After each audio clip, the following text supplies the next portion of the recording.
CA update சேனல்லேருந்து எல்லாருக்கும் வணக்கம். நீங்கள் இன்னும் நம்ம சேனலை சப்ஸ்கிரைப் பண்ணலன்னா அப்போ சப்ஸ்கிரைப் பண்ணிடுங்க. அப்போ தான் நான் அடுத்தடுத்து வீடியோ போடும்போது உங்களுக்கு நோட்டிஃபிகேஷன் வரும், நீங்களும் அதை மிஸ் பண்ணாமல் பார்ப்பீங்க. நாள் வரைக்குமே சிஏ அப்படின்னா என்னன்னு கேட்குறவங்களும் இருக்காங்க, அதுக்காக ஹார்ட் ஒர்க் பண்ணி அந்த கோர்ஸே கிராக் பண்ணுறவங்களும் நிறைய பேர் இருக்காங்க.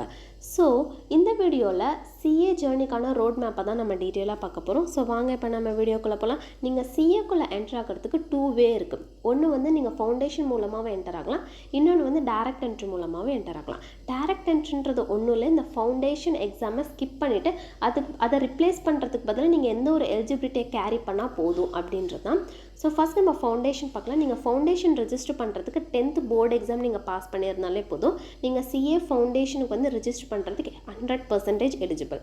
நீங்கள் ரெஜிஸ்டர் ப்ராசஸ்லாம் கம்ப்ளீட் பண்ணதுக்கப்புறம் நீங்கள் வந்து புக் ஆர்டர் பண்ணி புக் வாங்கி ப்ரிப்பேர் பண்ண ஸ்டார்ட் பண்ணலாம். ஆனால் இங்கே ஒரு கண்டிஷன் இருக்குது. நீங்கள் சிஏ ஃபவுண்டேஷன் ரெஜிஸ்டர் பண்ணுறதுக்கு 10th பாஸ் பண்ணியிருந்தால் போதும். ஆனால் எக்ஸாமினேஷனில் அப்பியர் ஆகிறதுக்கு நீங்கள் வந்து 12th வந்து பாஸ் பண்ணியிருக்கணும். ஸோ இங்கே உங்களுக்கு ஒரு பிக்கஸ்ட் அட்வான்டேஜ் என்ன அப்படின்னா, நீங்கள் பண்ணிட்டு ரிசல்ட் வந்ததுக்கப்புறம் அந்த சம்மர் ஹாலிடேஸ்லேயே நீங்கள் சிஏ ஃபவுண்டேஷனுக்கு ரெஜிஸ்டர் பண்ணிவிட்டு புக்கெல்லாம் ஆர்டர் பண்ணி வாங்கி ப்ரிப்பேர் பண்ண ஸ்டார்ட் பண்ணிவிடுங்க. நீங்கள் ஸ்கூலில் 11th and 12th கம்ப்ளீட் பண்ணிகிட்ருக்கும்போதே கொஞ்சம் டைம் ஸ்பேர் பண்ணி ஃபவுண்டேஷனுக்கும் வந்து டைம் ஸ்பேர் பண்ணி கொஞ்சம் அதுக்கு ப்ரிப்பேர் பண்ண ஸ்டார்ட் பண்ணிட்டீங்க அப்படின்னா, ஃபவுண்டேஷனில் வந்து 4 பேப்பர் இருக்குது. நீங்கள் லாஸ்ட் 2 இயர்ஸாக நல்லா ப்ரிப்பேர் பண்ணிட்டீங்க அப்படின்னா, நீங்கள் 12th போர்டு எக்ஸாம் கம்ப்ளீட் பண்ணிட்டு ரிசல்ட் வந்ததுக்கப்புறம் நீங்கள் ஃபஸ்ட்டு வரக்கூடிய ஃபவுண்டேஷன் அட்டம்ப்ட்லேயே நீங்கள் அப்பியர் ஆனீங்க அப்படின்னா கண்டிப்பாக உங்களால் பாஸ் பண்ணுறதுக்கு நிறைய சான்சஸ் இருக்குது. இன்னும் நீங்கள் 11th and 12th 2 years school போயிட்டுருக்கும் போதே நீங்கள் ஃபவுண்டேஷனுக்கு ப்ரிப்பேர் பண்ணிகிட்ருப்பீங்க. ஸோ நல்லா நீங்கள் 2 இயர்ஸ் நல்லா ப்ரிப்பேர் பண்ணாலே ஃபவுண்டேஷன் வந்து கிளியர் பண்ணுறதுக்கு நிறைய சான்சஸ் இருக்குது. நெக்ஸ்ட் நீங்கள் ஃபவுண்டேஷன் கம்ப்ளீட் பண்ணதுக்கப்புறம் நீங்கள் வந்து இன்டர்மீடியேட்டுக்கு ரெஜிஸ்டர் பண்ண நீங்கள் எலிஜிபிள் ஆகிடுவீங்க.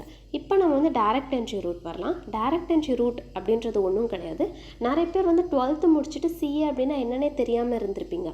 தெரியாமல் நீங்கள் போய் காலேஜ் ஜாயின் பண்ணியிருப்பீங்க. நிறைய பேருக்கு அதை பற்றின நிறைய ஒரு அவேர்னஸ் இருந்திருக்காது. ஸோ நீங்கள் அது தெரியாமல் போய் நீங்கள் காலேஜ் ஜாயின் பண்ணியிருக்கலாம். ஸோ இது வந்து கரண்ட்டாக காலேஜ் போயிட்டுருக்கிறவங்களுக்கு அப்படின்னா வந்து காலேஜ் முடிச்சுட்டு கிராஜுவேட் எடுத்தவங்களுக்கு தான் இந்த ஒரு ரெமிடி. இப்போ நீங்கள் வந்து காமர்ஸ் ஃபீல்டில் தான் வந்து கிராஜுவேட் எடுத்திருக்கீங்க அப்படின்னா உங்களுடைய பர்சன்டேஜ் மார்க் வந்து 55% இருக்கணும். அதுவே நீங்கள் நான் காமர்ஸ் ஃபீல்டிலேருந்து கிராஜுவேட் ஆகிருக்கீங்க அப்படின்னா உங்களுடைய பாஸ் பர்சன்டேஜ் வந்து 60% இருக்கணும். அதே மாதிரி வந்து நீங்கள் பார்த்தீங்கன்னா சார்ட்டர்ட் அக்கௌண்டன்ட் மாதிரி இன்னும் 2 கோர்ஸ் இருக்குது, cost accounting and company secretary. ஓகேவா? நீங்கள் இந்த 2 சிஏ விட்டுட்டு காஸ்ட் அக்கௌண்டிங் அண்ட் கம்பெனி செக்ரட்டரியில் நீங்கள் இன்டர்மீடியட் லெவல் கம்ப்ளீட் பண்ணியிருந்தீங்கனாலும் நீங்கள் வந்து சிஏ இன்டர்மீடியேட்டுக்கு நீங்கள் அப்ளை பண்ண எலிஜிபிள். அதாவது நீங்கள் வந்து ஃபவுண்டேஷன் எக்ஸாமினேஷனை ஸ்கிப் பண்ணிடலாம்.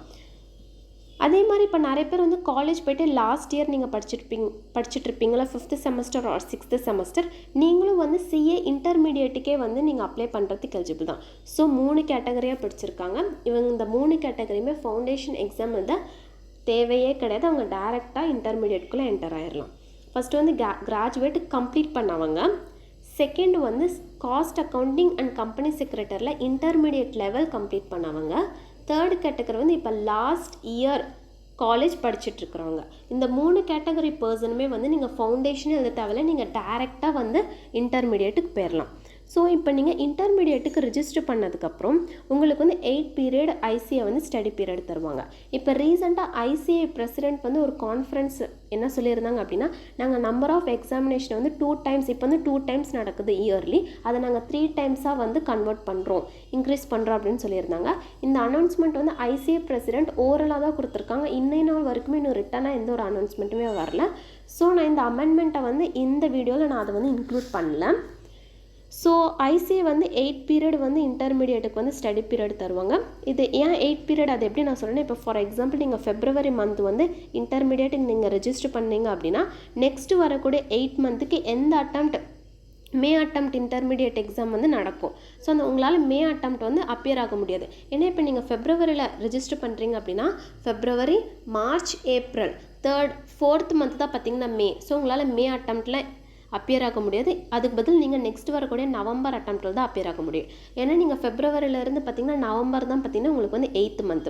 ஸோ உங்களால் அந்த மந்த் பீரியட் வந்து உங்களுக்கு வந்து ஸ்டடி பீரியடு. இப்போது இன்டர்மீடியேட்டில் பார்த்தீங்கன்னா 3 பேப்பர்ஸ் இருக்குது. First 3 paper group 1, last 3 paper வந்து குரூப் 2. நீங்கள் ஃபஸ்ட்டு குரூப் ஒரு அட்டம்ப்ட்லேயும் செகண்ட் குரூப் இன்னொரு அட்டம்ப்ட்லேயும் எழுதலாம். அப்படின்னா நீங்கள் 2 குரூப்பும் சேர்த்துமே ஒரே அட்டம்ப்டில் கூட நீங்கள் எழுதிக்கலாம். இப்போ நீங்கள் இன்டர்மீடியேட் பாஸ் பண்ணதுக்கப்புறம் நீங்கள் வந்து ஒரு கோர்ஸை வந்து கம்ப்ளீட் பண்ணும். Integrated course on information technology and soft skills அப்படின்னு சொல்லிட்டு நீங்கள் இந்த கோர்ஸ் கம்ப்ளீட் பண்ணதுக்கப்புறம் நீங்கள் வந்து சிஏ எக்ஸாம் ஃபைனலுக்கு அப்ளை பண்ணுறதுக்கு நீங்கள் எலிஜிபிள் ஆகிடுவீங்க. அதாவது ரிஜிஸ்டர் பண்ணுறதுக்கு நீங்கள் எலிஜிபிள் ஆகிடுவீங்க. இந்த சிஏ கோர்ஸ் பொறுத்த வரைக்கும் 2 இருக்குது. நம்ம each level of course foundation, intermediate and ஃபைனலுக்கு ரிஜிஸ்டர் பண்ணணும். அதுக்கப்புறம் எக்ஸாம் வரப்போ தான் நம்ம வந்து எக்ஸாமுக்கு ரிஜிஸ்டர் பண்ணணும். ஸோ 2 ரிஜிஸ்ட்ரேஷன் இருக்குது. ஸோ இப்போ நீங்கள் இன்டர்மீடியேட் எக்ஸாம் பாஸ் பண்ணதுக்கப்புறம் ஒரு கோர்ஸ் கம்ப்ளீட் பண்ணிவிட்டு சிஏ ஃபைனலுக்கு ரிஜிஸ்டர் பண்ணிட்டா நீங்கள் வந்து ப்ராக்டிக்கல் ட்ரைனிங் 2 இயர்ஸ் போகணும்.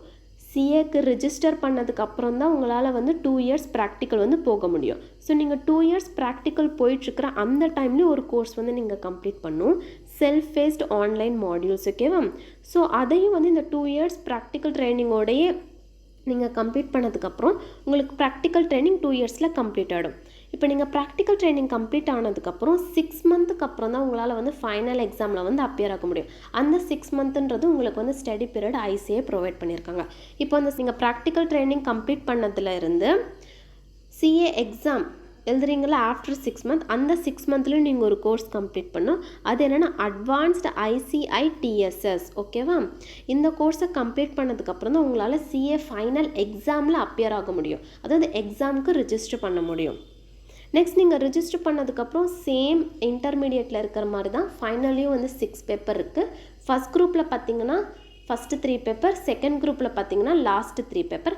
நீங்கள் சிங்கிள் குரூப்பாகவும் எழுதிக்கலாம், அப்படின்னா போத் குரூப்பாகவும் நீங்கள் எழுதி சிஏ ஃபைனலை கிளியர் பண்ணிக்கலாம். நீங்கள் இப்போ சிஏ ஃபைனலை கிளியர் பண்ணதுக்கப்புறம் நீங்கள் மெம்பர்ஷிப்பாக வந்து ஐசிஐ கிட்ட அப்ளை பண்ணிக்கோங்க. அப்ளை பண்ணதுக்கப்புறம் you are a qualified chartered accountant. இங்கே இன்னொரு வேவும் ஐசிஐ வந்து உங்களுக்கு செப்பரேட்டாக பிரித்து காட்டியிருக்காங்க. நீங்கள் வந்து 2 இயர்ஸ் ப்ராக்டிக்கல் ட்ரைனிங் கம்ப்ளீட் பண்ணதுக்கப்புறம் ஒரு அட்வான்ஸ்டு ICITSS கோர்ஸ் வந்து நீங்கள் கம்ப்ளீட் பண்ணும். அதுக்கப்புறம் தான் உங்களால் வந்து சிஏ ஃபைனல் எக்ஸாமில் அப்பியர் ஆக முடியும்னு சொன்னேன் தானே. அந்த அப்பியர் ஆகிறதுக்கு முன்னாடி நீங்கள் வந்து இன்னொரு சர்டிஃபிகேட்டுக்கு அப்ளை பண்ணலாம். அது என்னென்னா பிஸ்னஸ் அக்கௌண்டிங் அசோசியேட் அப்படின்னு சொல்லிட்டு அந்த சர்டிஃபிகேட் அப்ளை பண்ணதுக்கப்புறம் நீங்கள் ஃபர்தர் நம்ம பார்த்த ப்ராசஸ்ஸை தான் நீங்கள் சிஏ ஃபைனலுக்கு வந்து எக்ஸாமுக்கு ரெஜிஸ்டர் பண்ணிவிட்டு அண்ட் சிஏ ஃபைனல் எக்ஸாமில் அப்பியர் ஆகி அதை கிளியர் பண்ணதுக்கப்புறம் you are a qualified chartered accountant. So hope இந்த வீடியோ உங்களுக்கு யூஸ்ஃபுல்லாக இருக்கும்னு நான் நினைக்கிறேன். இந்த வீடியோ மூலமாக உங்களுக்கு சிஏ அப்படின்னா என்ன அப்படின்னு சொல்லிட்டு ஒரு ஓவர்வியூ தெரிஞ்சிருக்கலாம். ஸோ இந்த வீடியோ உங்களுக்கு யூஸ்ஃபுல்லாக இருந்தால் லைக் பண்ணுங்கள். உங்கள் ஃப்ரெண்ட்ஸ் யாரெல்லாம் வந்து 12th முடிச்சுட்டு நெக்ஸ்ட் என்ன பண்ணுறது தெரியல அப்படின்னு இருக்காங்க, அப்படின்னா காலேஜ் முடிச்சுட்டு என்ன பண்ணுறது தெரியல அப்படின்னு சொல்லிட்டு இருக்காங்களோ அவங்களுக்கெல்லாம் இந்த வீடியோவை கண்டிப்பாக ஷேர் பண்ணி ஹெல்ப் பண்ணுங்கள். அண்ட் இந்த வீடியோ நீங்கள் இன்னும் நம்ம சேனலை சப்ஸ்கிரைப் பண்ணலன்னா இப்போ சப்ஸ்கிரைப் பண்ணிவிடுங்க. அண்ட் லாஸ்ட்டாக நன்றி, வணக்கம்.